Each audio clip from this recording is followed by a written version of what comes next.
Chapter number 10 पे हम चले गए हैं। ये लीनियर ग्राफ से रिलेटेड चैप्टर है। लीनियर ग्राफ्स का मतलब क्या होता है कि बिल्कुल स्ट्रेट लाइन ग्राफ्स, आपके जो ग्राफ्स ऐसे बनते हैं, यानी कि आपके स्ट्रेट लाइन के जो भी ग्राफ्स होते हैं उनको आप लीनियर ग्राफ्स कहते हैं। और इधर से आपको कैसे पता चलता है कि ये लीनियर ग्राफ है? इसमें आप सिंपली इनकी पावर्स को चेक करते हैं। 3x लिखा हुआ है इस पहले क्वेश्चन के अंदर, देखें तो ये खाली x है, यानी कि इस x की पावर कुछ भी नहीं है। तो जब कुछ भी पावर नहीं होती तो वो क्या होती है? 1 होती है। तो जब आपकी डिग्री एक, यानी कि एक्सपोनेंट की पावर 1 होती है हाईएस्ट, तो वो आपका लीनियर फंक्शन बन जाता है।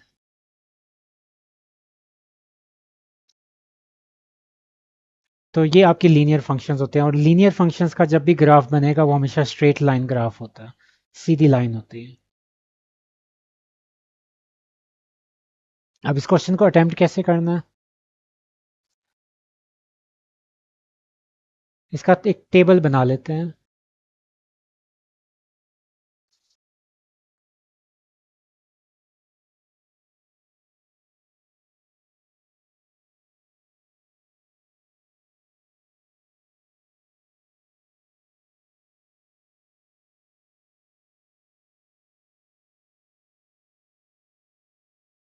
यहाँ x की वैल्यू, यहाँ y की वैल्यू।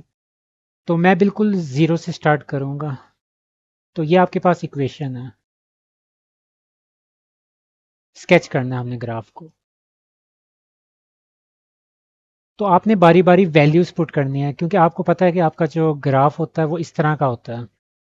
ये आपकी x एक्सिस होती है, ये आपकी y एक्सिस होती है। इधर आपकी x की वैल्यू पॉजिटिव जा रही होती है, यहाँ पीछे की तरफ नेगेटिव जाती हैं। जिस तरह 1, 2, 3, 4 नंबर लाइन जो होती हैं, यहाँ बिल्कुल सेंटर में 0, -1, -2, -3, और लेफ्ट साइड पे आपकी नेगेटिव होना स्टार्ट हो जाती है। और ये आपकी x की वैल्यूज़ हैं। y में कैसे होता है? ऊपर आपकी पॉजिटिव होती हैं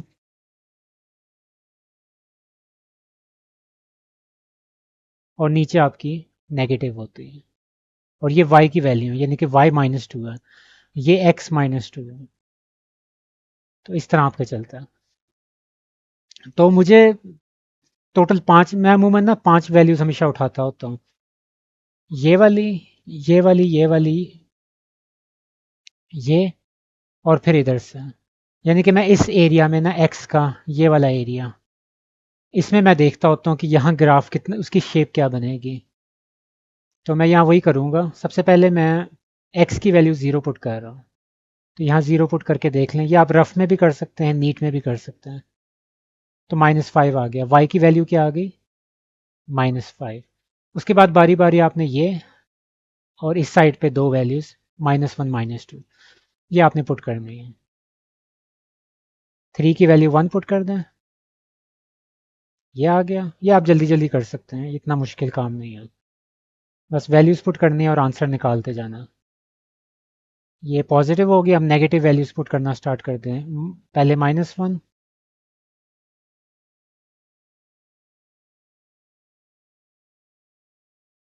उसके बाद फिर आप -2 पुट करें।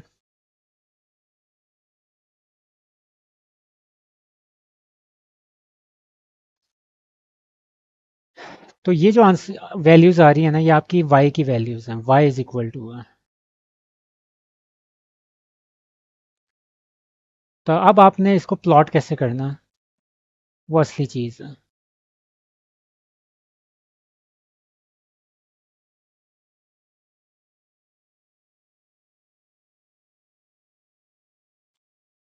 मैं ये चीज़ हटा रहा हूँ क्योंकि मुझे इसको थोड़ा सा बड़ा बनाना पड़ेगा।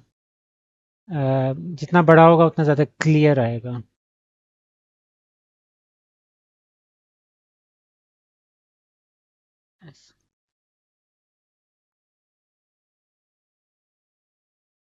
तो मैं 1 पॉइंट इधर बना रहा हूँ, 2 पॉइंट इधर, -1 इधर, -2 इधर। और इसका स्केल भी कुछ ऐसा ही बना लेंगे। सॉरी, माइनस नहीं आता। अब यहाँ आपने y की वैल्यू देखनी, y की वैल्यू कैसे चल रही है। y की वैल्यू -5 भी है, -11 तक भी जा रही है, यानी कि पॉजिटिव में 1 सबसे बड़ी वैल्यू आ रही है। ये देखें y की वैल्यू, और नेगेटिव में कहाँ तक जा रही है, -2 है, -5 है, और सबसे बड़ी -11 है, यानी कि आपकी नीचे वैल्यूज बहुत ज़्यादा जाएंगी। 2, इस लाइन को यानी कि अब आपको थोड़ा ज़्यादा लंबा करना पड़ेगा। 3, 4, 5, 6, 7, 8, 9, 10, 11। ये मैं समझाने के लिए कर रहा हूँ, आप इसको बहुत छोटा भी बना सकते हैं, यानी कि आप इसको इस तरह भी कर सकते हैं, 1, 2, -1, 2, और 1, 2, 3, 4, 5, 6, 7, 8, 9, 10, 11। ये इतने एरिया में भी आ सकता है। ये मैं सिर्फ समझाने के लिए मैंने इसको थोड़ा सा जूम इन, आप कह सकते हैं, जूम्ड इन वर्जन बनाया है।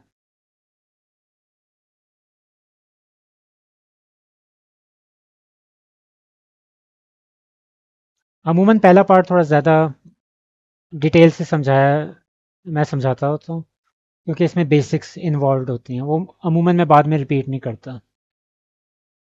तो सबसे पहले ज़ीरो पे देखें, जब x की वैल्यू ज़ीरो थी, ये टेबल फिल कर लेते हैं। जब मैंने 1 पुट किया, आंसर क्या आया, -2। जब मैंने 2 पुट किया यहाँ, आंसर क्या आया, 1। और जब मैंने -1 पुट किया x की वैल्यू, तो आंसर आया -8। और जब मैंने -2 पुट किया x की वैल्यू, तो आंसर आया -11। तो ये आपके ये चीज़ है, -2, -1, 0, 1, 2। अब उसके ऊपर y की वैल्यूज कैसे शिफ्ट आ रही हैं। ज़ीरो पे -5 है, -5 किधर होता है, ये आपका ज़ीरो है, ज़ीरो पे -5 है y की वैल्यू, ये।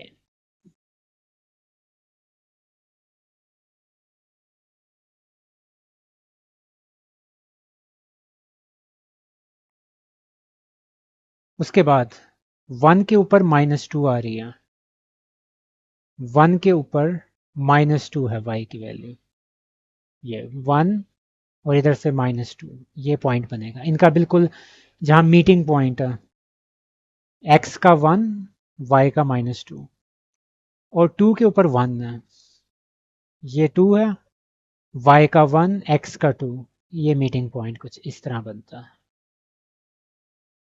अमूमन यहाँ से आपका ग्राफ बन जाएगा ऑलमोस्ट। आपको सिर्फ 2 पॉइंट्स चाहिए होते हैं लीनियर ग्राफ बनाने के लिए। ये क्योंकि मैंने बहुत रफ किस्म का बनाया था ग्राफ, तो ये आपका देखें पॉइंट ऊपर जा रहा है, ये आपका ऐसा नहीं होगा।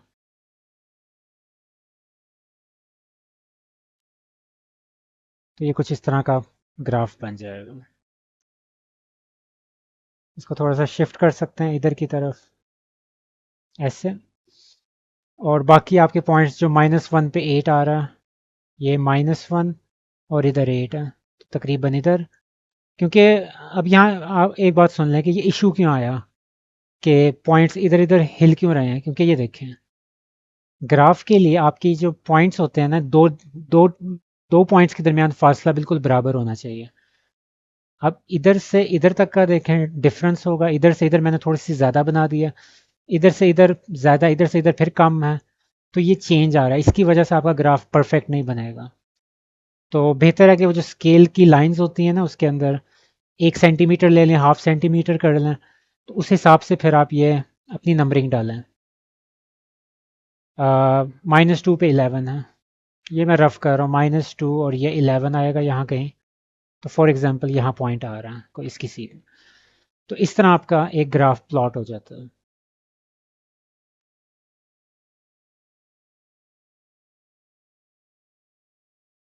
तो ये आपका लीनियर ग्राफ पहला पार्ट कंप्लीट हो गया है।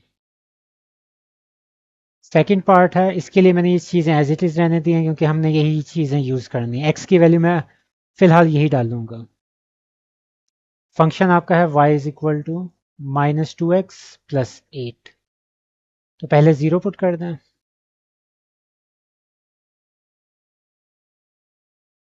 8 आ गया।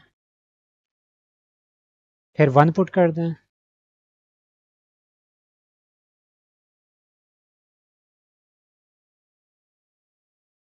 6 आ गया।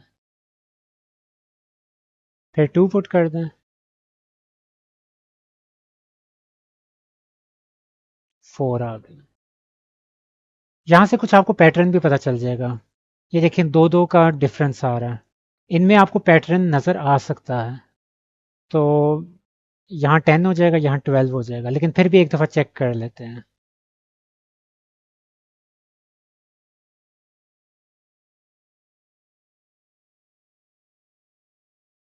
बिल्कुल 10 आ गया।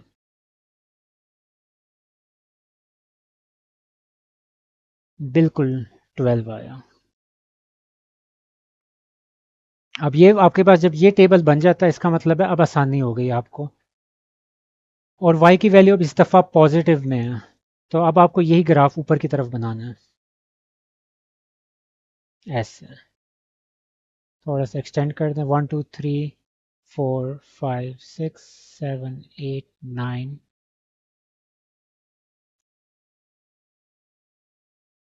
10 11 12। नंबरिंग करनी है तो कर लें, वरना बल्कि ज़रूरी है नंबरिंग।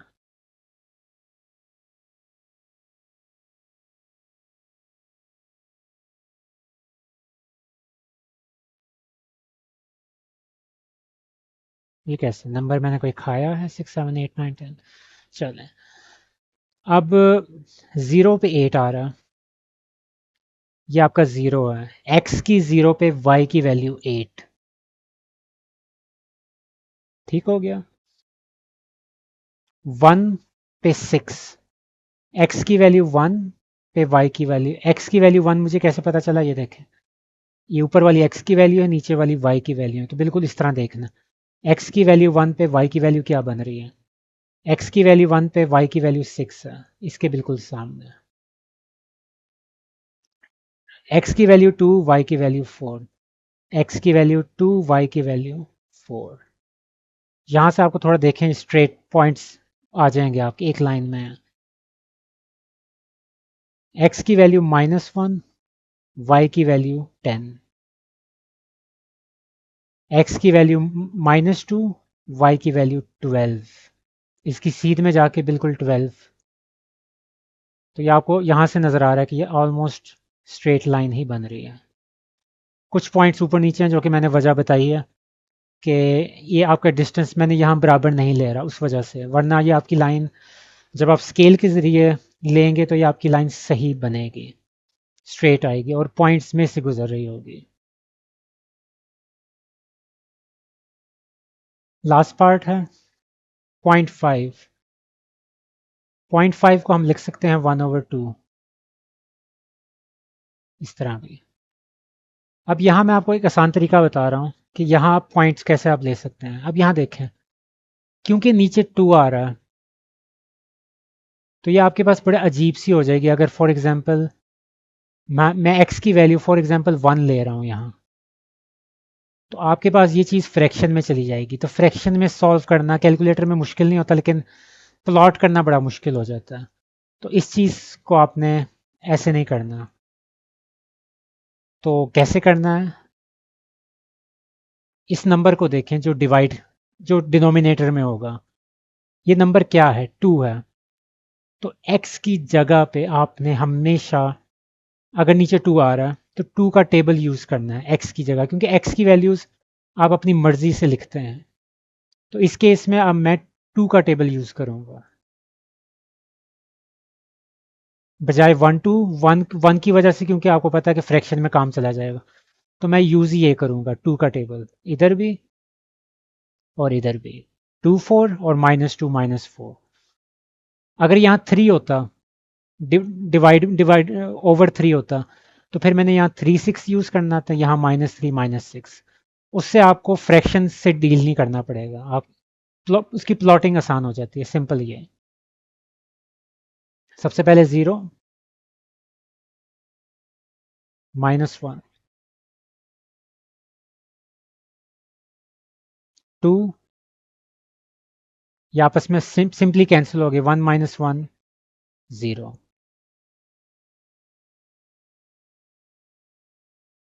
4 2 2 -1 1।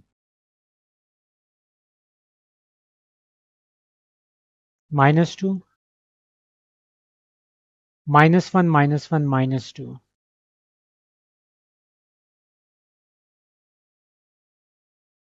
-2 -1 -3।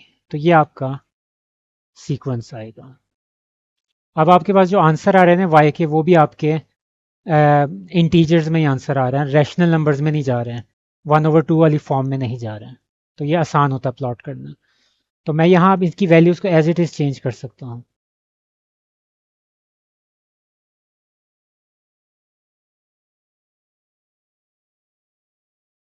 और एक और चीज़ बता दूँ जो कि बाज़ औक़ात समझना मुश्किल होती है, वो ये है, अगर मैं यहाँ 1 ले रहा हूँ, इसका मतलब ये नहीं है कि मैं इस साइड पे भी 1 इधर ही लूँ। ये एक चीज़ याद रखनी है। इधर मैं 1 इधर भी ले सकता हूँ, क्योंकि ये 1 कोई मेजरमेंट नहीं है कि 1 सेंटीमीटर है तो उतना ही होगा। एक्स का स्केल अलग हो सकता है, वाई का स्केल अलग हो सकता है, बिल्कुल होता है। लेकिन एक बात ज़रूरी है कि आपने जब स्टार्ट करना है तो ज़ीरो से स्टार्ट करना है। और जो गैप होगा ना, अगर फॉर एग्जांपल 0 से 1 का गैप है, वही यहाँ भी होगा। आप ऐसे नहीं कर सकते कि 0 से 1 के दरमियान यहाँ गैप इतना है और 1 से 2 के दरमियान बड़ा कर दें, नहीं। अब क्योंकि आपने स्टार्ट ही छोटा गैप लिया, तो आगे गैप्स बराबर होंगे। एक्स एक्सिस का और वाई एक्सिस के दरमियान वाले जो गैप है ना, ये चेंज हो सकते हैं। एक्स एक्सिस का गैप बहुत छोटा है, यानी कि आप इसको कह सकते हैं कि एक्स एक्सिस के गैप्स आपके 1 सेंटीमीटर के हैं, तो वाई के 1 इंच के हो सकते हैं, बिल्कुल हो सकते हैं। स्केल आप चेंज कर सकते हैं। तो ये चीज़ समझने की है। तो यहाँ इसी वजह से अव्वल के आपको देखने में ये लग रहा है कि यहाँ वन यूनिट का डिफरेंस है, तो यहाँ उतना ही डिस्टेंस 2 का कैसे हो गया, क्योंकि ये चेंज हो सकता है। तो ये चीज़ मैंने समझाने के लिए आपको बताया। आप अपनी वैल्यूज़ को फिट करने के लिए स्केल चेंज करते हैं, ताकि आपकी वैल्यूज़, अब फॉर एग्जांपल मुझे यहाँ ज़्यादा वैल्यूज़ चाहिए होती, तो मैं क्या कर सकता था, मैं इसको छोटा स्केल भी बना सकता था इस तरह। बस नीटनेस रहनी चाहिए। छोटा स्केल अमूमन प्रेफरेबल नहीं होता, क्योंकि आपकी नीटनेस ख़राब हो जाती है। स्टूडेंट्स उसको नीट नहीं रख पाते हैं, उसमें वो बहुत गंद रह जाता है। इस वजह से अमूमन प्रेफर होता है कि आप थोड़ा बड़ा बड़ा स्केल बनाएं, या वैल्यूज़ एलिमिनेट कर दें, 2 4 6 इस तरह चल लें तो ज़्यादा बेहतर रहता है। चलें, तो 0 पे उसकी वैल्यू आ रही है -1, एक्स का 0, वाई का -1, एक्स का 2, वाई का 0, एक्स का 2, वाई का 0 इधर ही रहेगा, एक्स का 4, वाई का 1, एक्स का 4, वाई का 1। और इसी तरह आपका ग्राफ बन जाएगा, एक्स का -2, वाई का -2, एक्स का -2, वाई का -2, ये, और यहाँ आपका पॉइंट मीट करेगा। एक्स का -4, वाई का -3, एक्स का -4 और वाई का -3 इधर कहीं बनेगा। तो ये देखें, यहाँ भी आपकी स्ट्रेट लाइन ही बननी चाहिए। ये ग्राफ थोड़ा सा बेहतर बना पिछले के हवाले से, इसको थोड़ा सा, तो ये आपका बन गया। तो जो बातें बताई हैं वो याद रखें, उसको दोबारा से रिवाइंड करके सुन लें, लेकिन वो बातें बड़ी इंपॉर्टेंट है। और ये मैंने यहाँ ग्राफ टेबल फिल नहीं किया, टेबल लाजमी फिल करें। 0 पे -1 था, 2 पे 0, 4 पे 1, -2 पे -2, -4 पे -3, और फिर इस टेबल को देख के आप अपना ग्राफ प्लॉट करते हैं। ये सिर्फ सॉल्व करने के लिए होता है। अमूमन जब बड़ी क्लासेस आती हैं, आप ये चीज़ बनाते भी नहीं हैं, ये रफ में सॉल्व जल्दी जल्दी करते हैं या दिमाग से कर लेते हैं, क्योंकि इस लेवल पे बजाते खुद मैं या और जो टीचर्स होते हैं वो इसको जहन से ही कर लेते हैं। 0 यहाँ आया, 3 0 0 -5 आंसर आ गया, तो जल्दी से लिख देंगे x is equal to 0, y is equal to -5, फिर 1 पुट करेंगे, 3 1 3 3 -5 -2। तो इस तरह हम प्लॉट करते होते हैं।